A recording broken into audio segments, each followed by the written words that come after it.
Okay, good morning, everyone. This morning is a public caucus on the 2023 audit.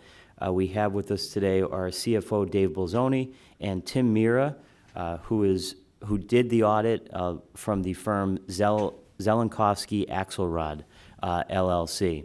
Since this is a public caucus for informational purposes only, there will be no public comment portion of this caucus. Mr. Mira will present the information, and then if Commissioner Chermak and I have questions, we will ask them at the end. Okay? Turn it over to Mr. Mira to present the 2023 audit. All right, thank you, Bill. My name is Tim Mira. I'm a partner with Zelenkowski Axelrod, and I was the lead on the 2023 audit of Lackawanna County. Thank you for having me here to present the results of our audit presentation to you.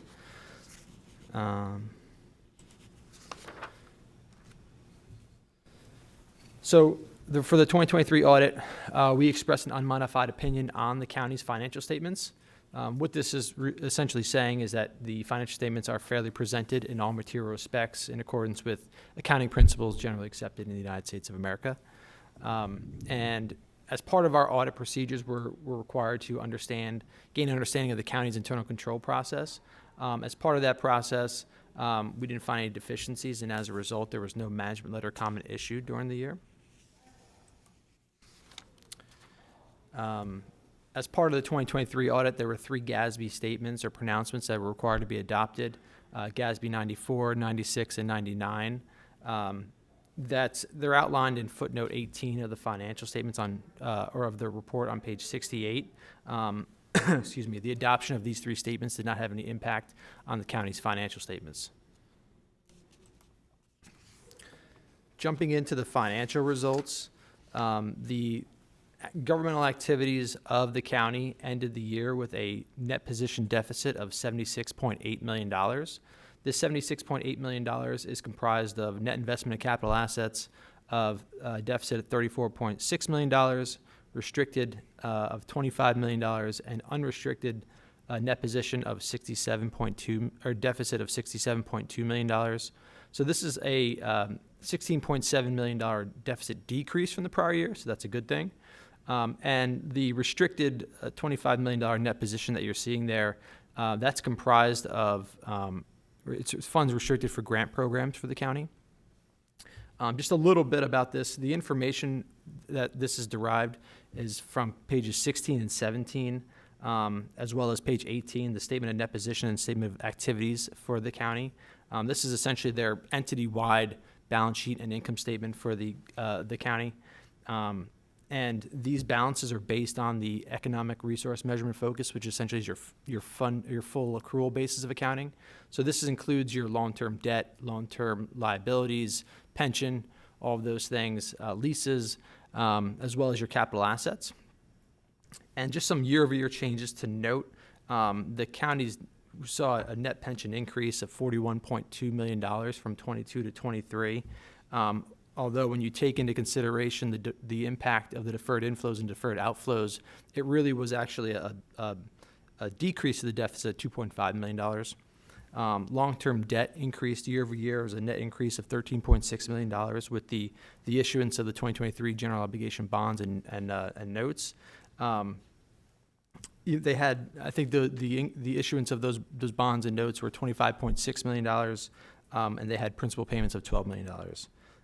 Although most of the proceeds were still unspent as of year end, so the net impact on net position was really minimal.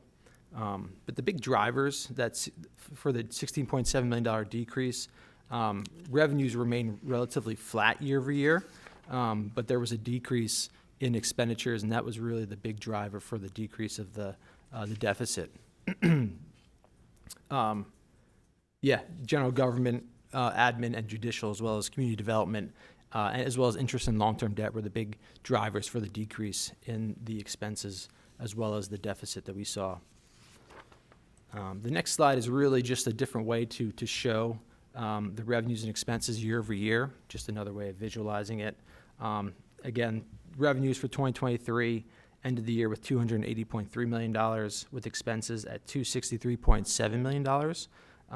And then 2022 There was revenues of $280.9 million and expenses of $272.7 million. So there was a decrease to the deficit last year, but a greater decrease to the deficit in 2023 as well. So it's trending in the right direction.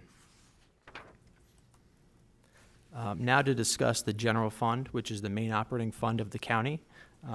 The governmental funds are on the modified accrual basis of accounting. So unlike the entity-wide, the government activities that we just discussed, this does not include your capital assets, your long-term liabilities, because of the modified accrual basis of accounting. The balance sheet and income statement for the general fund can be found on pages 19 and 21 of the county's report. The general fund ended the year with a total fund balance of $19.8 million. This is an increase of $3.9 million from the prior year. That $19.8 million fund balance is comprised of non-spendable of $1.9 million. That $1.9 million is mainly comprised of inventory and just prepaid assets.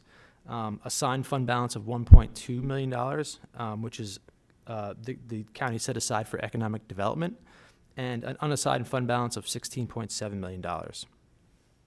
When we look at it year over year, total revenues were $123.1 million, which was $24.3 million under budget. Although when you look at that figure from a budget perspective, there are transfers included in there from the general fund to the debt service fund for the real estate taxes that are collected. So when you're just looking at it face value, it's a little skewed. So you kind of have to take a look at the debt service fund as well. Total expenditures ended the year at $119.2 million, which was $5.7 million under budget. And year over year, the general fund had an excess of revenues over expenditures of $3.9 million. And that's that $3.9 million year over year increase in the fund balance.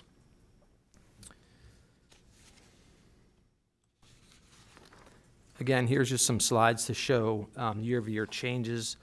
You can see that the revenue and other financing sources and uses for 2023 were $126.3 million, and in 22 was $121.3 million, with expenditures at in 2023 were $122.4 million, and in 2022 were $131.1 million. So while we had a decrease in fund balance of $9.8 million in 2022, in 2023, based on how the procedures and processes the county put in place, we saw that increase, which is very good to see.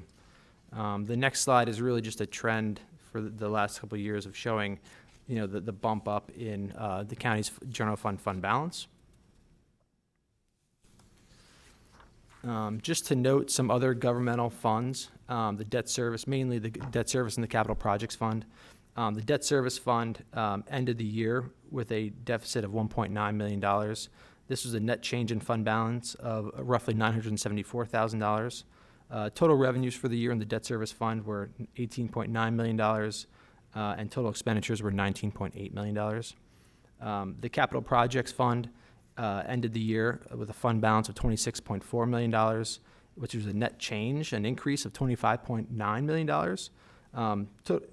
which I'll explain to you in a minute. Total revenues were $12.5 and total expenditures were $12.2.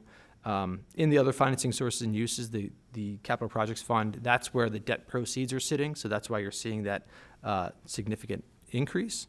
But just plain revenues and expenditures were mainly flat, but the other financing sources and uses, that 25.6 from the 2023 bond and note are sitting in there as well. And lastly, just to touch on the fiduciary funds, the county's pension trust fund. In 2023, it ended the year with a total net position of $200.1 million, which was a nice increase of $18.7 million year over year, mainly just capturing market gains. They had additions of $35.7 million and deductions like pension benefits and such of roughly $17 million. Some future considerations. Again, I know I mentioned the GASBs in footnote 18, I believe, earlier in my presentation.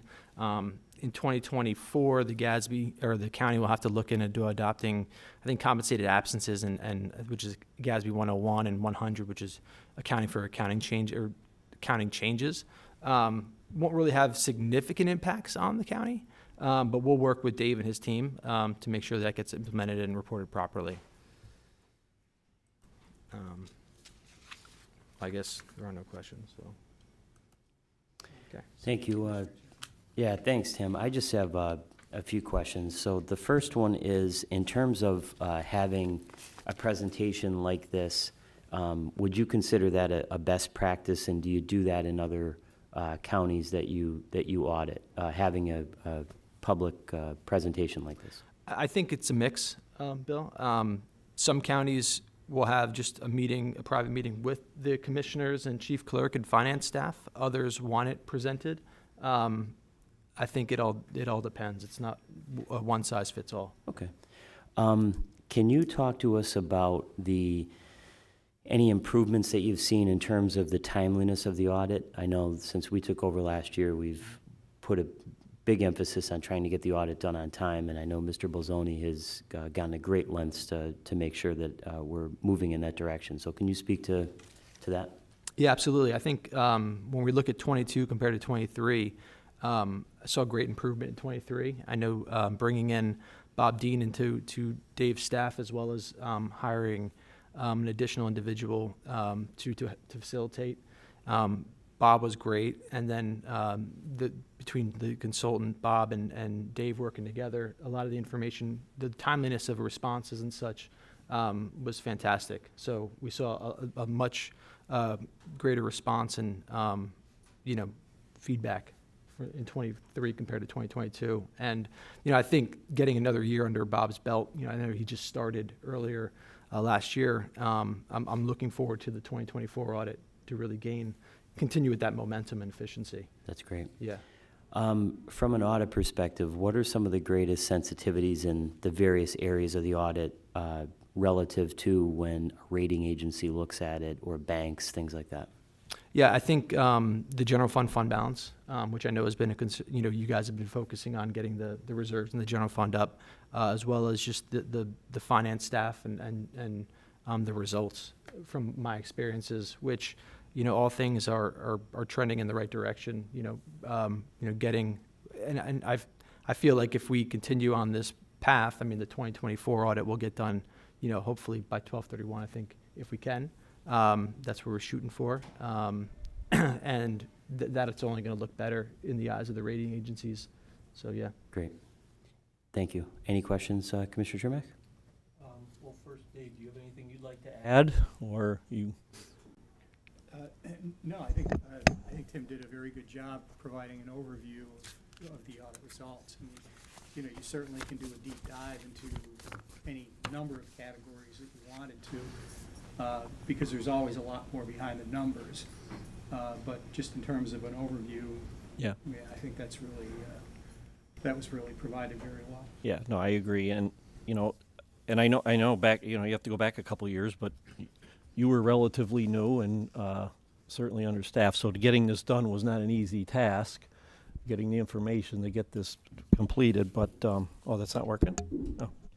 But, hopefully the next one we'll have a lot sooner so that we can utilize it a little bit better. But I think we're on the right track. And, and back in 2023, we were still coming out of a pandemic. So to me, some of the numbers that are in this audit were kind of remarkable that we did as well as we did, considering.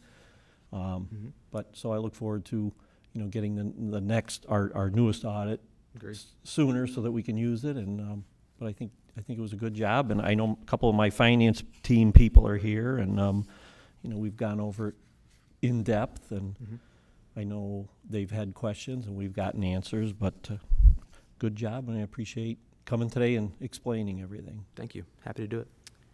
Thank you. With that, this public caucus is adjourned. Thank you very much.